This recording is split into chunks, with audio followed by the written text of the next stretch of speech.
So we're going to wrap up World War II by talking a minute or two about some what you would really call social history.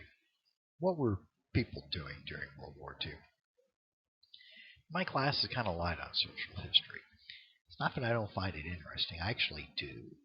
Uh, the problem is you don't have a bigger understanding of the big picture, of a political, a technological, these kind of things, the social history. You need to have the framework to hang it on. So there's only so many weeks in the year, so I don't spend a lot of time on social history, and then people going, "Oh, Mr. Ferguson, he hates social history." No, it really find it quite interesting, but you need to have the basic foundation of what is going on. But let's take a few minutes and look at some of the things that are going on here at home in the United States during World War II. There's a couple of other little snippets in here too. So let's get on with it, shall we? All right. So with the declaration of war, uh, isolationist sentiments in the U.S. largely evaporate. I mean, there's still people who are pacifists and who are against war. There was one congresswoman who voted against the declaration of war against Japan, even though they had already bombed Pearl Harbor.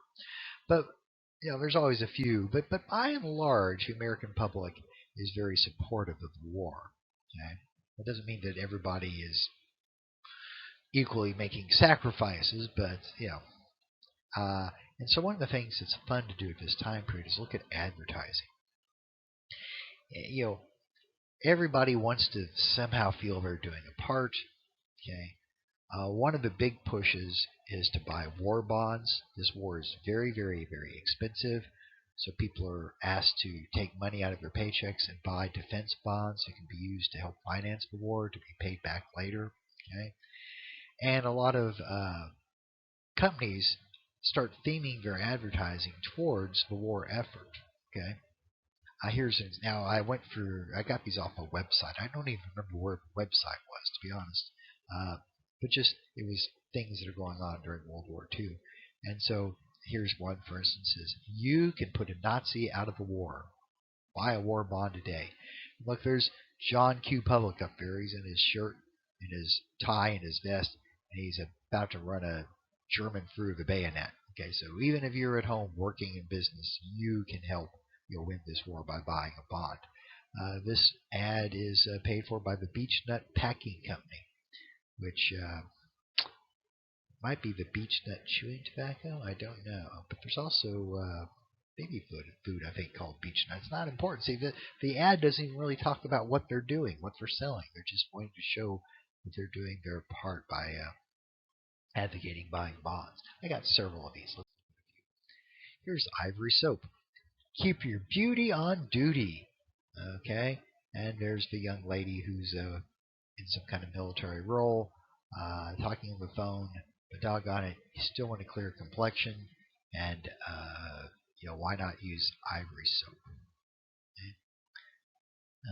What else have we got here? A lot of propaganda posters. Now, propaganda often has a bad name, but propaganda doesn't necessarily have to be lies. Propaganda is information designed to sway people to your way of thinking. Okay, uh, everybody engages in propaganda to a point. The Republican Party today in the election isn't going to put out an ad going, well, here's some good points we think the Democrats have. I mean, propaganda is designed to sway people to your point of view. Okay, now the Nazis, the Germans certainly used a lot of fake lies and mistruths in their propaganda, but the U.S. has propaganda as well. Okay, so here's one that says, "Don't let that shadow touch them. Buy war bonds." Okay, get my pen here. And so, for each children, but if you notice the shadow, it's the Nazi swastika. Okay? So, you need to help buy a war bond to help save your children from Nazism. Here's another one. Buy war bonds. Okay? Make the Fuhrer furious. And it tells you why you need to buy bonds. Okay? This is published in cooperation with the Drug, Cosmetic, and Allied Industries by the manufacturers of Bengay. Okay, they're not trying to sell Bengay at all, except showing they're keeping their name before you in the public. Hey, been gay. Okay. What else have we got here? I don't remember what's coming next, so I know what's on here, but each one of these will be a surprise as I pull it up. Okay. This one's kind of creepy. This, but for one thing, could be your wife. I think the picture speaks for itself.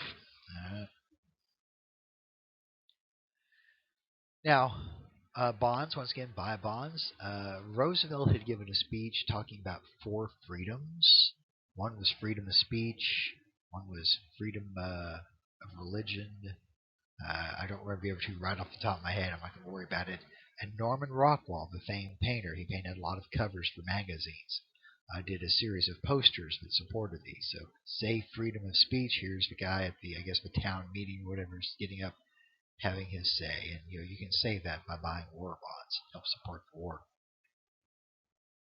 Yes. And here's the reason why you should take Mr. Ferguson's class. Tell your younger siblings.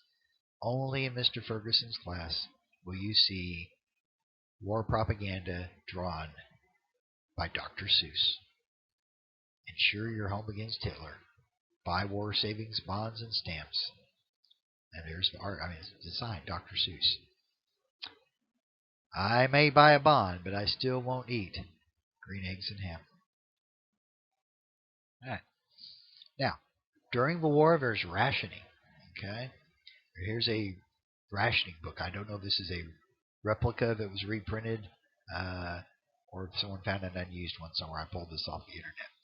But people are rated for priorities. Okay.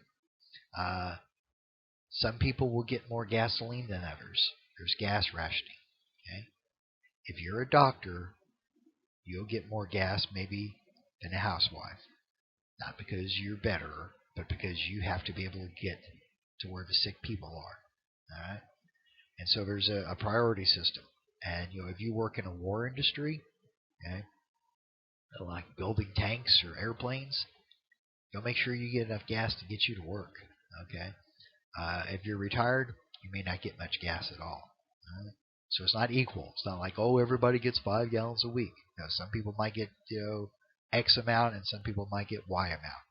Okay, so it's not fair. I mean, nowadays, if you try to do this, people would scream like stuck pigs. Well, that's not fair. Dr. Smith got 10 gallons, and I only got 3. Well, Dr. Smith has to go deliver babies, and you're sitting at home, retired. So, that's so gas rationing.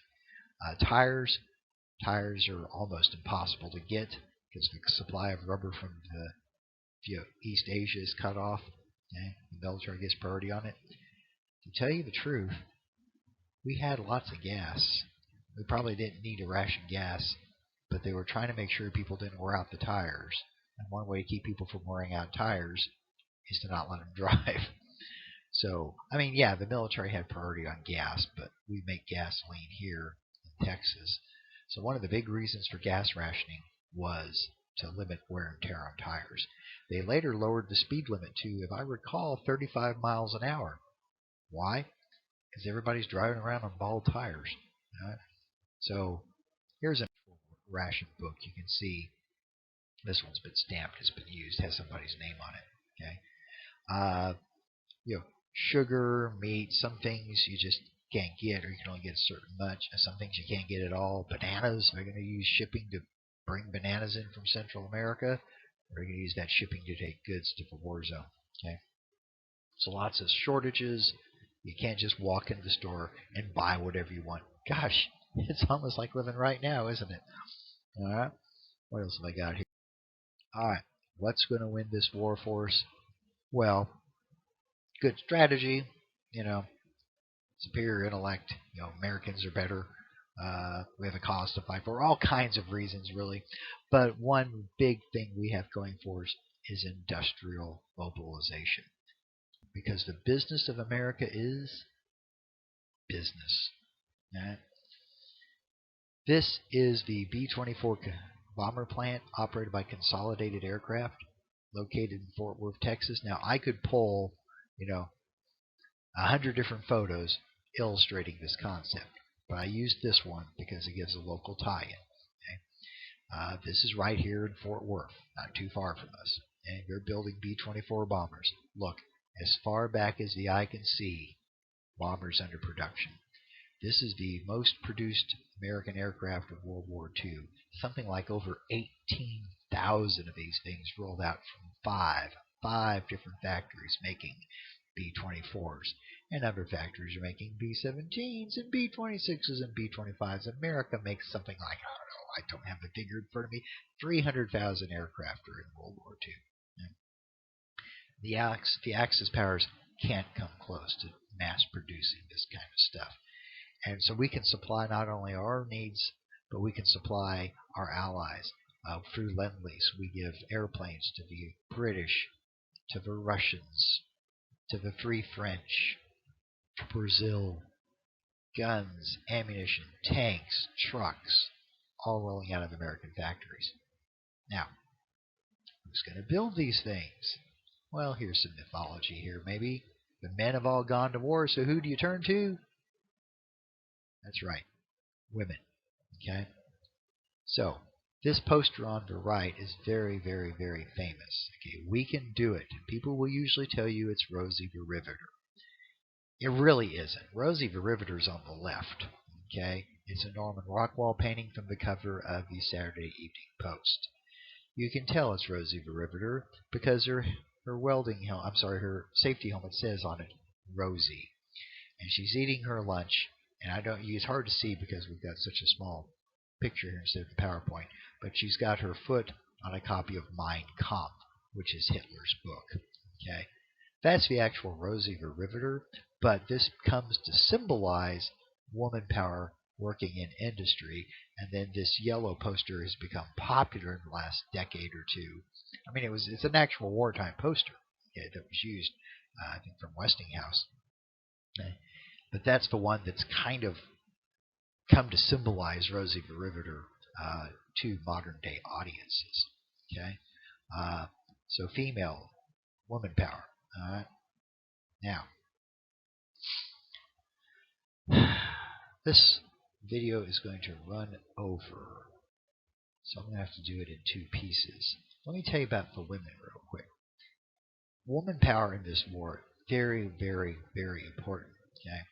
But I think there's almost like a false misconception. I mean, I've seen videos. I saw a video about the B-24 bomber plant at Ford with all these women dressed like Rosie the Riveter in the poster. They're singing a song about the women making the bombers, which is true. But I've done some research on this.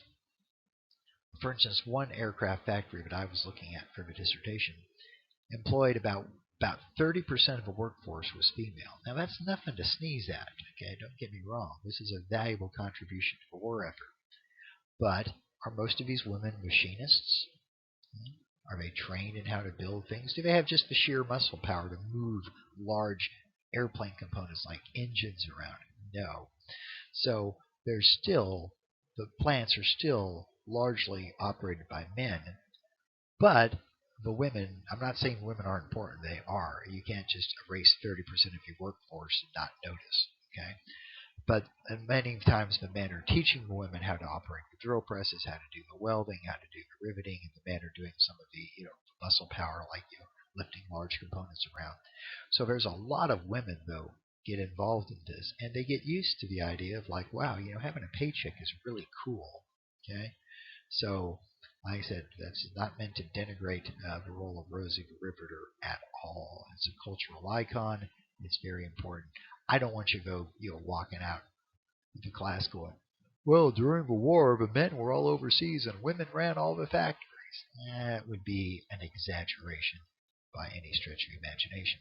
Okay? We're coming up on the cutoff point for the video time limit. We'll stop here. We'll pick back up and drive this thing into one last video.